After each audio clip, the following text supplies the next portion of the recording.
Hello everyone, this is Ryan Selby again with Sternville Medical, and this is a video I'm going to do based off of a lot of requests from my comment section, but also just being out in the field. And the question I oftentimes get is there a difference between bubblers? They essentially do the same thing, but they look very different. What are those differences? And do they have an impact on therapy or workflow? And I'm going to try to explain the how and why between bubblers. I'm going to use the most popular brands on the market currently. We have the Fisher & Paykel Bubbler here, and then of course we have the Babi Bubbler here. So essentially, and by the way, if you have any, try to watch this video through. I'm going to try to cover a lot of things on these bubblers, but make it short. I apologize for my production value again, but this is how I roll. Any questions that you might have, leave it in the comments. If there's any other video you want me to do, go ahead and leave that in the comments as well.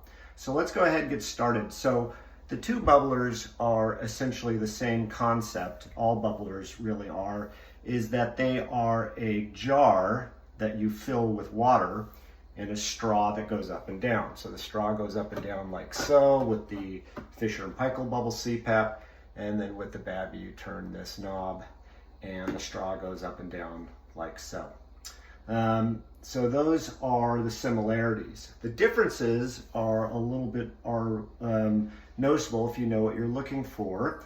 And particularly the one thing that the Babi has that I have to admit I like is it has this locking mechanism that allows you to dial in the CPAP, and whereas the Fisher & Paykel Bubbler has this straw that you push up and down, and the numbers are written on the straw itself. It's called the CPAP probe, and we just go ahead and raise and lower that. So with the locking mechanism, a lot of people seem to like that. Another difference is more internal, so let's take a look at that. If you look at the Fisher & Paykel probe, it's basically just a straight shot of flow that goes right into the water. And what you're going to see on this demo, and I'll show all the stuff with the demo, is what impact that has on what we call the oscillatory effect of bubble CPAP. So that is just a straight shot of flow right into the water. If you look at the Babi, theirs is different. They actually have what looks like a diffuser on it, where the air flows into this and then is dispersed out the sides. And that also has an impact on the water. And what you will see is the oscillatory effect impacted by this diffuser that is located right there. The other change or difference between these two bubblers is the Fisher & Paykel has this overflow container. So with CPAP and all respiratory care products, there's a lot of humidification because we're running at 37 degrees, 44 milligrams of water. And that water eventually is going to end up into the bubble chamber itself. And what that does is that it potentially can cause the water levels to rise. In fact, it's not potential, it does happen. The water will rise.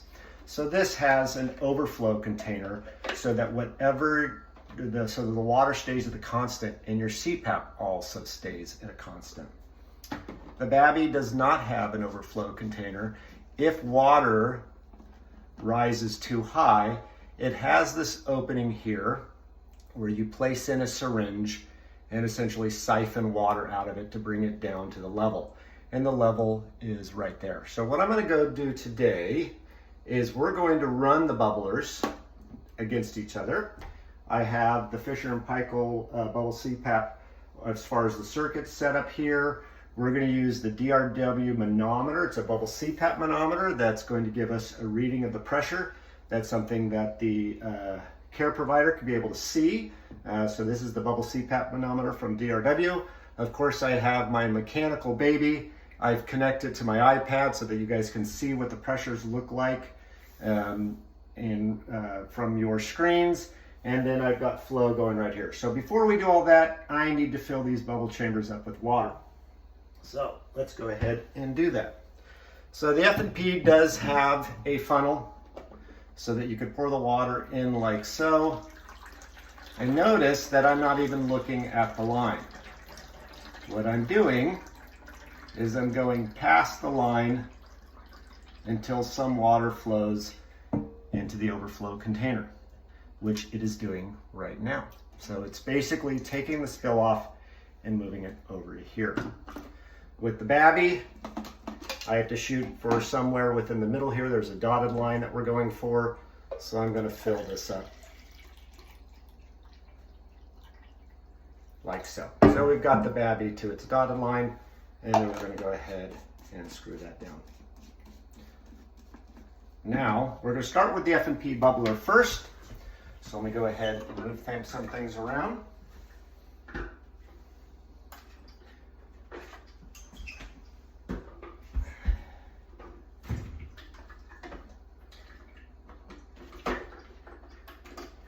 Set that to 5 centimeters of water pressure.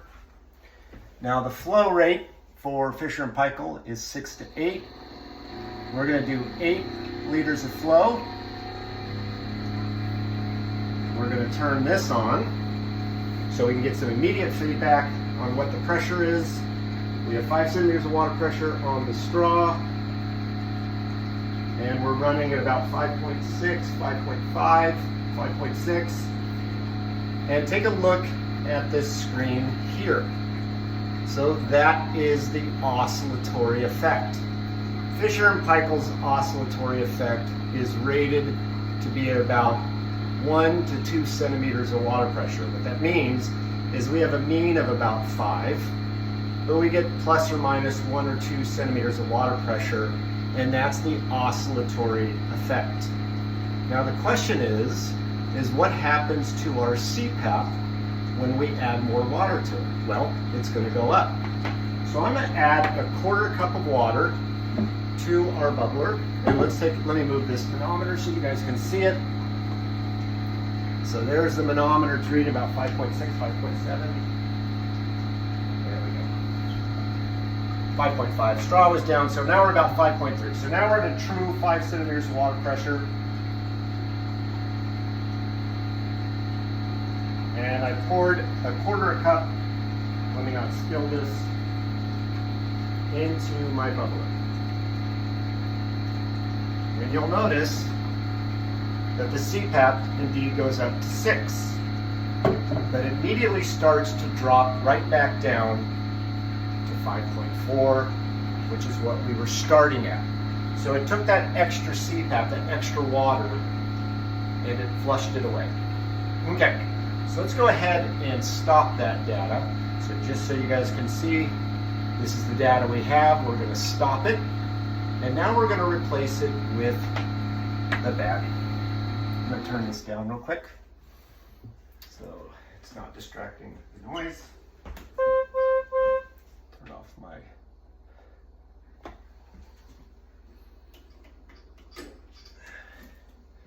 take the bubbler out. The new bubbler in. I have that set at 5 centimeters of water pressure. Now Babi, from what I understand, recommends 10 liters of flow. And the reason for that is different chamber shapes, different amounts of water in the chamber. Let's just bring it down to where it actually matches 5.4, so it's the same. So we're running, if we bring this down to about 7 liters of flow, we're running roughly the same. We're about 5.5 here. And what I want you to see now is you're going to see a line in red going across the screen. Here's the line in red.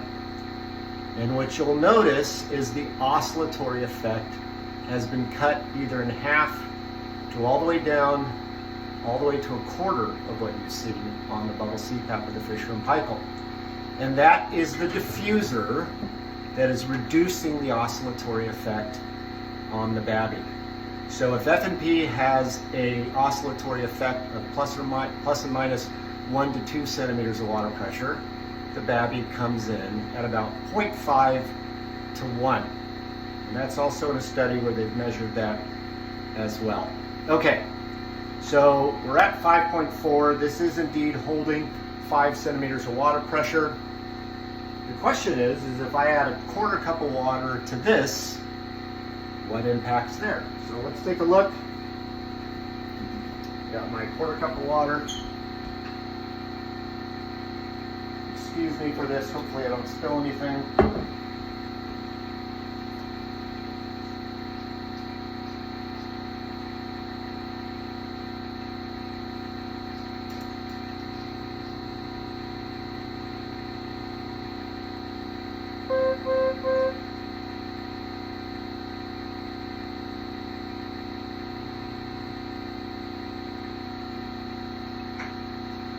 Okay, so we've raised that by a quarter cup of water, same with the F&P, but now we're coming in at 6.5 centimeters of water pressure, and it doesn't change.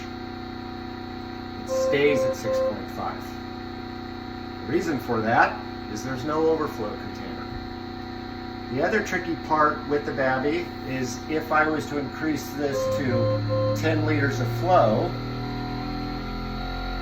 some will set it at 8, some will set it at 10. That also drives up your pressure, which it does on the F&P as well. But with the lack of overflow, we've gone from 5.4 to 7. And we bring this back down. So now we'll bring it back down. We're still running between 6.6 and 7 depending on flow. But your oscillatory effect is still about 0.5 to 1 centimeters of water pressure. So that is a visual of what can occur and the differences between the two bubblers. If you have any questions or comments on that, please again comment in my comment section. And thank you for watching.